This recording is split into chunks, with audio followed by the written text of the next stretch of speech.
Once we know something really well, like you're talking about your community, they're experts. They have a great thing, they have a great offer. When we are in that position and we know our stuff, I call it proximity blindness. You're so close to something, you don't see it for its value. You don't recognize that you have something that other people don't have. As soon as I know something, I assume it's common knowledge. I assume everybody knows. Why why is my information special? Why should I share it? This is easy. This is so easy. But it's not easy because I've spent the time figuring it out and nobody else has. So, before we dive in, let me just say if you are here, it's because you care about growth, not just in business, but in life. You're someone who wants to step into your best version every single day, and these conversations are here to guide you. So, welcome to the Mompreneurs Growth Academy podcast. You go to a space where we redefine what it means to be a mom, a business owner, and a woman stepping fully into her power. Here, we don't do chaos, we do alignment, simplicity, and strategies that actually work for you.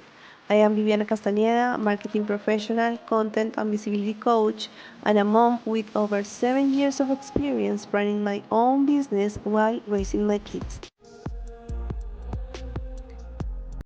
Welcome back. In this episode, I'm joined by Sierra Melcher, award-winning author and CEO of RedThread Publishing, for a grounded conversation on authority, message clarity, and long-term impact. Together, we explore how books and content work hand in hand to build trust beyond algorithms, the emotional and strategic layers of publishing, and how owning a clear message that changes the way women show up in their visibility, leadership, and business. So, let's dive in. Hi, Sierra. Thank you so much for accepting my invitation and for being here with me today. No, absolutely my pleasure, Viviana. Well, today I wanted to invite you. I just want to share with the people that I met you in Brains Magazine community, and it's been amazing to run into you. I have a lot of questions because as I was saying before, I don't know much about publishing, but I find it really interesting. And nowadays that we have social media, that we have, all these platforms where we can share our knowledge, our thoughts, and being visible, I'm really curious about what's going on in the world of books. So let's start by just learning a little bit more about your work, about you. What is it that you do exactly, and what led you to become a publisher? Great. Absolutely. I'm always happy to talk about books. So this is a good fit. There were a couple of questions there. I'm the founder and CEO of RedThread Publishing, and we've been in business for about 6 years. We help primarily women, but have opened a second imprint to serve other folks as well to write and publish impactful nonfiction books. I look at books as a tool to connect and, in the best circumstances, serve strangers and maybe even change the world. And I came to books through my own journey. For the longest time, like so many aspiring authors, I didn't believe I could do it. I didn't believe I had anything to say or that I was good enough. And so I kept on sort of trying to write, but never really committing. And then after about 15 years of that, I really tried, and I wrote and published 2 books. I learned about the publishing industry. I learned about the process of creating a book from an idea, and that was my gateway into publishing. I've been doing this and helping people ever since. And we've published 72 books in the last 5 years and worked with hundreds of people from, like I said, 28 different, maybe now almost 30 different countries. I have to sort of check where people are from every once in a That's while. Yeah. that's amazing. I love that because not only you get to meet like really brilliant minds around the world, but it's like every single book is a different journey. Is incredible. I love that. In a world where people are constantly creating content, where do you see books fitting into that Hmm. bigger Yeah. visibility picture? There's there's something about a book, Mm. and there's something about being an author, because it takes longer, because it's harder, that still carries more credibility and more authority than a tweet or a social media post or a blog or a Substack or a this or a that. Um, all of those things are beautiful platforms and tools, and I'm not going to put shade on any of them. But if I can write a blog in a morning and hit a button and it's out there for everybody to see, I put that much energy into crafting it. I'm not going to work on a blog for a year or Yeah. 10, but we talk to people and we're like, how long did it take you to write your book? 1, 3, 5, 20 years. And so, because it's like women winning the Olympics, right? You can play a sport, play every day, but you're not going to win the Olympics every day. But what's the difference Mhm. between somebody who swims laps and Michael Phelps? We work a little harder at it. Um, but one of the things also is we, I think it's changing, but we're still physical creatures, tangible creatures, and getting to hold a book. These are some of my babies that has my name on it. Hold it in my hand and not just, oh, it's online and here's a QR code and you can go see it and it's digital, but you can't hold it in your hand. There's Mm. something, because it becomes a physical element in the world, um, we revere it a little bit more as a consumer. I, I trust that there's more heart in it or something, if that makes any sense. But if we're talking about being visible and creating authority, the effort that goes into creating a book requires so much more of us. Mm. And whether any reader ever really thinks about it that much, most of us never do. We're just like, oh, the next thing I can read. But I think subconsciously we know it's a big deal. So It that's my is. thought. Yeah. No, absolutely. I completely agree with you. And how long did it take for you to write those two books?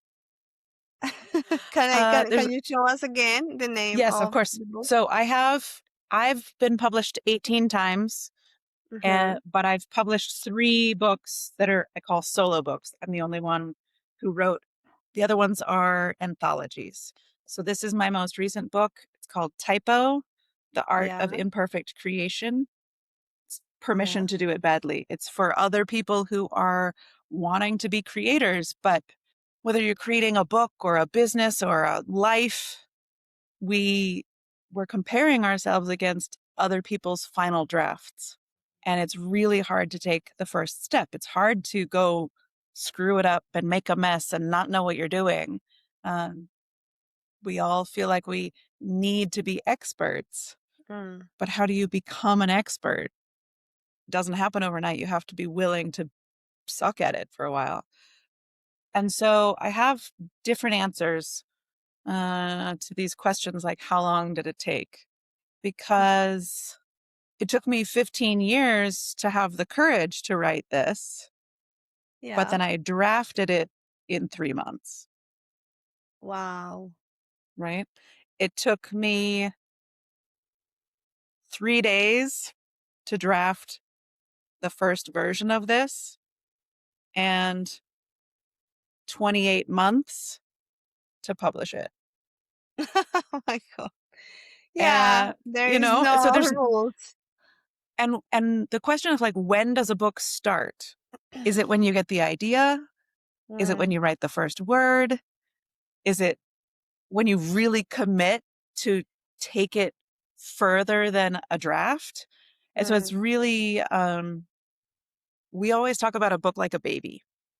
yeah. And I love, you, to your point, every story is different. Every author and their journey is different. And so while the process of creating a book is the same, they all need editing and they all need cover design and they all need to be set up and it's technical and boring. Mm, The same way, like every meal, you need to wash the dishes afterwards.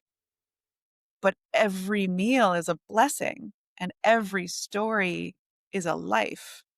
And so we talk about a book like a baby where you can be pregnant with an idea for a long time and nobody really knows or can see the story growing inside of you. And maybe it's growing in you and you don't even know it yet, but it's growing. And then it's got you and there's nothing you can do about it. That's the ideation, that's the drafting. I equate publishing a book a lot with birth. There are a lot of parallels, and I'm sorry to tell you that that's true. It is hard. It is, you will cry. It's, but then you'll get to hold your like book baby in your arms. And while that's like the last day of one part of the job, it's the first day of the mhm. rest of the job. And then you have to raise the baby. You can't, you could have a, write a book, put it out in the world, and then never tend to it. But then it will die. It will sink to the bottom of the ocean. No one will read it. It won't serve its function in the world. But I've yet to meet a person who wants to write and publish a book and doesn't want anyone to read it. We want our That was babies in the hands my of the people who need them, right? yeah. Yeah, exactly. People who need it will find it. What Yeah. do you think it makes book successful Mm. and a book not successful? It's a very specific recipe with a lot of variables. Um, but there's more than one way to make a good recipe. Um, in the simplest form, you have to write a good story. But that's such infuriating advice when you're like, I don't know how to do that, but I know Mm, obviously I need to. Um, Underneath that advice is really care and really share something true, no matter how hard it is for you to share that. The braver you can be, the better it will be inherently, and the more it'll connect with other people. The way to write a bad book is to hide and pretend you have your shit together mm. because we won't Yeah, connect with that, right? people connect when you're genuine. Yeah, exactly, and say the Yeah, truth, tell the yeah. truth. But then publishing is again like we need a well-written story in order to make a good book. And Mm, then the title matters and the cover design matters, making sure it's edited well, making sure it's formatted well so it's pretty on the page and it looks like a book. Um, it needs to be distributed in the right places. It needs to be shared in the right places. If you're lucky, you get something viral where every person who reads it goes and tells one other person. And then the consumer, the reader becomes the engine of sharing. And that's what makes something successful is that you like it so much that you tell another person and your message spreads. But okay. it is a bit science and a bit magic. Yeah. Yeah. And from your experience, how does having a clear anchor message change the way someone shows up in their Mhm. content and in their visibility? I love this question. As someone who was very visible and very unclear for a while, Mm, um, knowing who you are, what your core message is, and who needs that message, and then always playing in that space will make the creation of the content easier. Any content, right? Video, blog, social media, tweet, whatever. It'll make it easier to create. It'll be so clear for your audience that they know they're your audience. And they'll be like, that's for me. They're talking directly to me, right? She's talking to me. How does she know what I'm thinking, what I'm feeling? And we come closer to that because with all the stuff that we have, all the social media, all the ways that we can connect around the world, across the globe with total strangers, we feel less and less connected. But when we hear someone who is speaking directly to us, we're like, I'm listening, tell me more. And that when you know that, the immediate byproduct is your audience will come closer. And I love that you just say that because, as you know, I'm all about content and visibility and that stuff. And one of the things that I see more often than not is when entrepreneurs, especially service providers, are struggling with putting that message out there. So Absolutely. they have a great offer, they have a great business, they can help heaps of people, but they don't know how to communicate that Yeah, or speak to their audience. for sure. And yes, I'm so happy because I don't know if you saw, I'm holding a new workshop soon about that, how to land that message, and I'm Yeah. just promoting it hard. Sierra, do you see people struggling more with writing itself or with not fully trusting or owning their message yet? One of the things that I bring to this process that I've never seen anywhere else Mm, is the acknowledgement and tending to the emotions of creation, the emotions of finding your voice, owning your message, and then really claiming and sort of recognizing yourself in your new identity. Because as we were speaking earlier, if if a book is such a big deal, the person who writes the book becomes a writer, and the person who has a book published becomes an author. mhm, And so their whole identity has shifted twice. It's like becoming a parent. You're technically a parent the day you give birth. Have you earned the title? Do you know what the hell you're doing? No, you don't.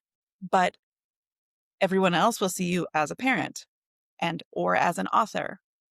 And so recognizing that it's creating something is not as simple as putting words together. Creating a story and sharing a message is an entire personal journey. There's a lot of self discovery, there's a lot of things we wrestle with. And I think a lot more people would be authors if they knew that the emotional part was part of it. Creating a mm. book, I can tell you step by step how to create a book, how to write a great story. A million people have written books and formulas. Here's how to do it. Great. It's not that simple. And every single one of us has to wrestle against ourselves, usually, to go through these identity transformations. And I'll tell you, I've been published 18 times. I'm an award-winning author. Does not make it any easier. I still wrestle with, you can call it imposter syndrome, but it's just still sort of checking in with, is this what I mean? Is this worth sharing? Who needs this? And once we know something really well, like you're talking about your community, they're experts. They have a great thing, they have a great offer. When we are in that position and we know our stuff, I call it proximity blindness. You're so close to something, you don't see it for its value. You don't recognize that you have something that other people don't have. And so we don't, from my example, as soon as I know something, I assume it's common knowledge. I assume everybody knows. Yeah. So why is my information special? Why should I share it? This is easy. This is so easy. But it's not easy because I've spent the time figuring it out and nobody else has. But until you know that, it's hard to say, stand up and like, I have something to say and you all should listen. But it's part of, we talk about this whole process, whether it's the writing of the book, publishing the book, or stepping into the next layer of visibility we call impact, when you're on stage, when you're being interviewed, when you're having conversations in podcasts, when you're being writing for magazines like we do. Those are new for most of us. And we're like, oh, I'm like, I'm growing. I'm trying something new. I'm out of my comfort zone. So we talk about the logistics of it, Mm. because you get a speaking gig by applying, having the right resources and showing up. That's the logistics. But there's then the emotion of it, and how do you prepare and how do you show up on stage and not look like you're going to pee your pants because you're super nervous and you don't think you belong there. Because if you feel like that, it's going to come through. If you're comfortable with yourself, it's going to be great. But navigating that is definitely work in and of itself. I love that. And also because when you just own that feeling and your uncomfortable place start to feel comfortable, that's like magic because It you're is. already owning your message, your expertise, and you're just expressing everything you have without that doubting it. So thank you for that. I love that. Um, Here's another question. How can someone tell when their ideas are better suited for ongoing content versus becoming Mhm. a book? Interesting. That's a Because I great have a lot of question. ideas, but I don't know Hmm. if one of them would be into a book. Okay. I think short form content is great actually as a way to experiment and find the answers to that question, because I think of my own article writing, blogging, video content as a testing ground for an idea. Because, and I love social media because we get immediate reactions or not. Just Mm, because we don't get reactions doesn't mean there's not something there, but we need to look at it without the whole emotional roller coaster and to say, why didn't this resonate? Was it the timing? Was it the presentation? Was it the platform? Was it the message itself? Was I not clear about my message? Was I not comfortable in my presentation? And there's a lot of work in that. And then there's navigating. Um, but one of the things that's really helped me, and the reason I wrote this last book, is you've got to just play with it. What, you're going to stay home and just think about it until you're sure you have something to write about? Uh-uh.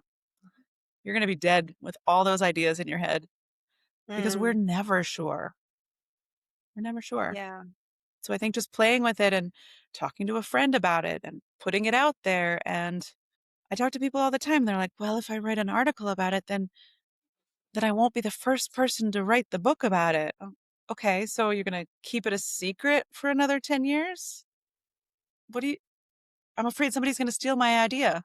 Yeah, they will if you don't start working on your idea. exactly. Yes.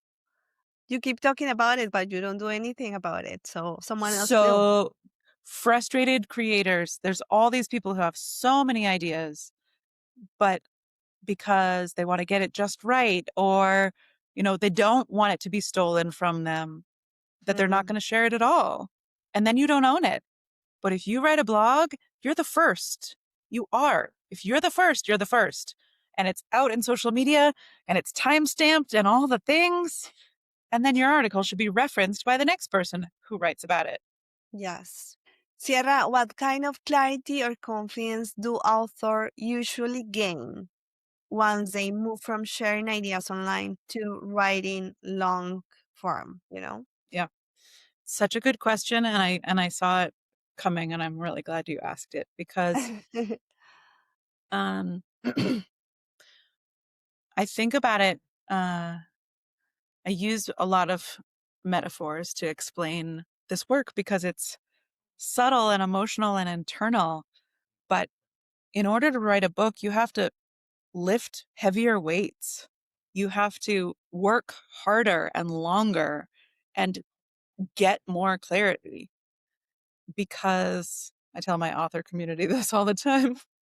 I have written two manuscripts, full manuscripts, 197 computer typed pages, printed them out, taken them to the coffee shop, so proud of myself, sat down and read beginning to end, and there was nothing in there. There was not a story, there was not a book, there was not a page worth saving. Oh, wow. Twice. I've done it twice and thrown away the entire thing. And I love that, actually, because I learned a lot in the process. And I think if we don't know what it is that we're trying to say, we will end up making a lot of noise and saying nothing. Hmm. And writing content that is meant for a book will force you to figure out what it is that you are trying to say. And you must be clear, or you're just going to read a crappy book. And it's going to either sound AI generated and there's no personality in there, or it's just going to be abysmal and no one's going to get past the first couple pages. And it's too much of a labor of love to have either of those outcomes. So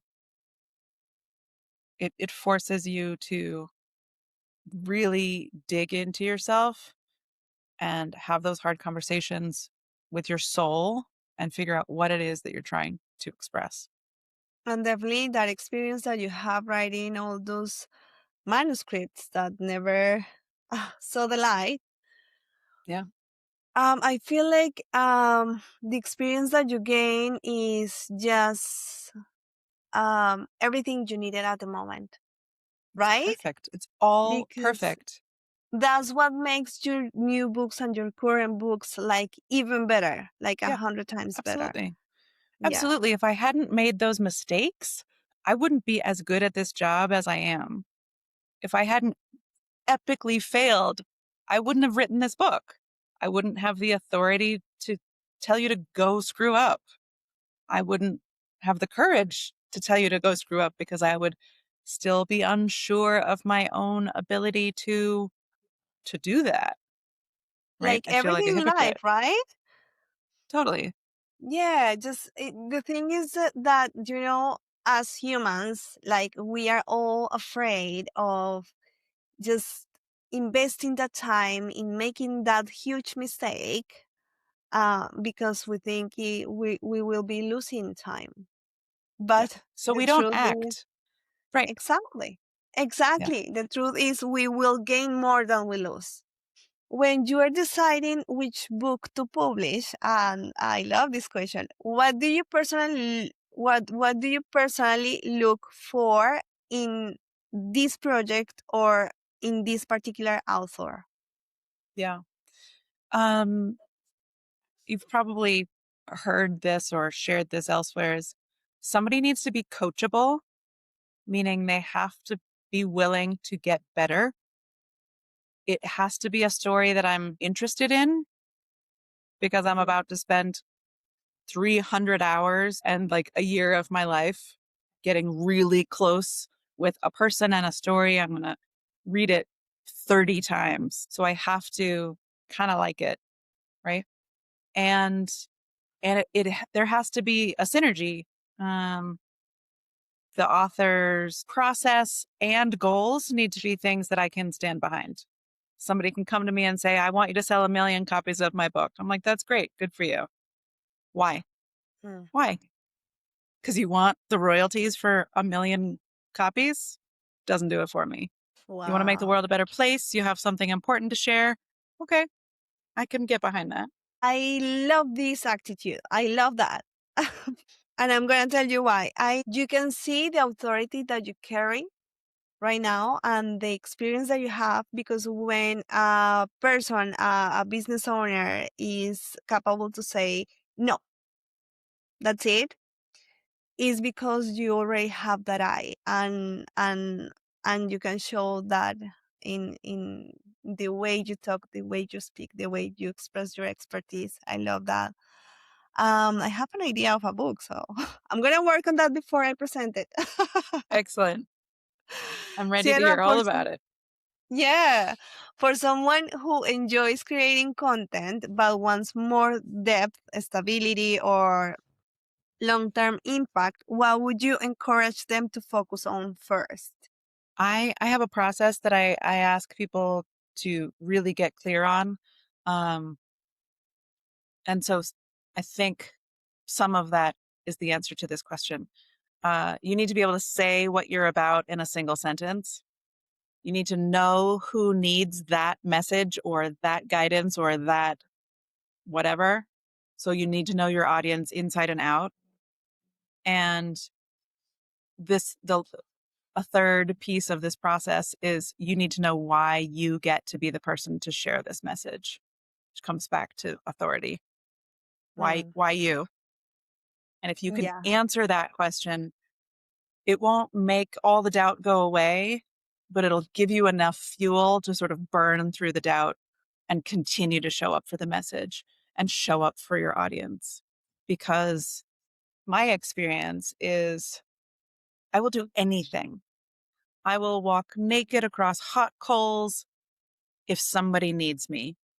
I will do the impossible. But if I don't know who needs me, then I can easily get stuck in doubt or fear or laziness or a million things in action. But if I know who needs me, I'll do it. So be really clear on your message and your audience, and then why yeah, you get to have an opinion about this thing. yeah. Absolutely love it. Sierra, what else would you like to add to this conversation before we Mm. finish? Um, it's easy and it's not easy. Um, I want you to think about how you're going to feel 5 or 10 years from now if you do something today, something small. You're not going to write your book today or publish your book today, but you could write for 10 minutes.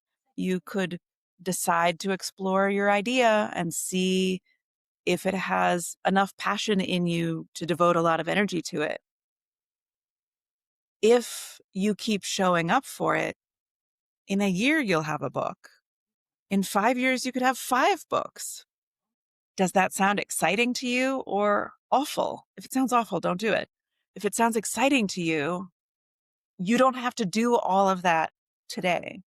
But if you don't take the small step today, 5, 10, 15 years will go by and you won't have one book Mm-hmm. or whatever your project is, right? If you're thinking of starting a business, but you're not willing to take action on it today, you may never have a business.